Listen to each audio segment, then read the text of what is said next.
Mark, give me a sense of what the polls, we had some snap polls right after the debate, and they put Macron at the top. Well, I mean, I think, I urge taking these polls with caution.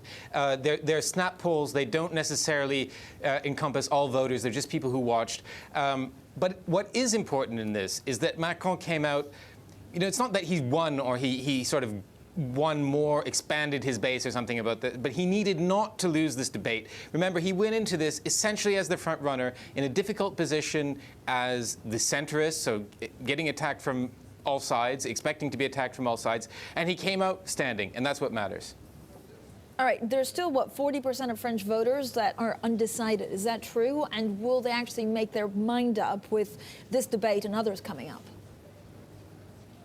Well, I mean, I think the debate is an important moment. We had about 10 million viewers last night, and out of a population of 60 million, that's huge. It's probably the largest television audience that Macron, among others, have ever faced. So I think will this be a turning point? I think that's hard to say, but it could have been, and as I say, Macron comes out standing, which is what he needed to accomplish last night. Mark, help me here with how Madame Le Pen garners the marginal vote. I'm fascinated by obviously a core constituency, and to compare it to the President of the United States, how does she go out and get the next vote?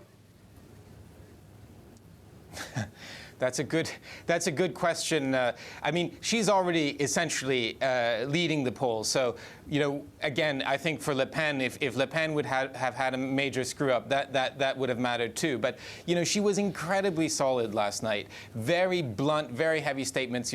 I want to ban all immigration, illegal and illegal. Telling her voters, globalization has been a disaster for you, and I want to fix that. So I don't know whether she really managed to expand her base, but her armor wasn't dented last night. Was this a discussion of elites? I mean, it looks the same. It looks a little different than the U.S. debate ballet that we see. How did the rest of the nation take this, or was this a debate for 200,000 people in Paris?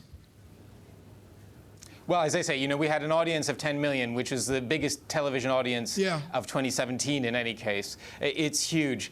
I think, it's important to take it with a grain of salt, as essentially you were saying. You think back to the U.S. Debates between Clinton and Trump.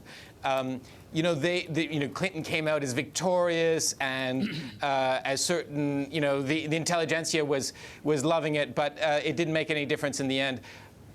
We'll see what happens here.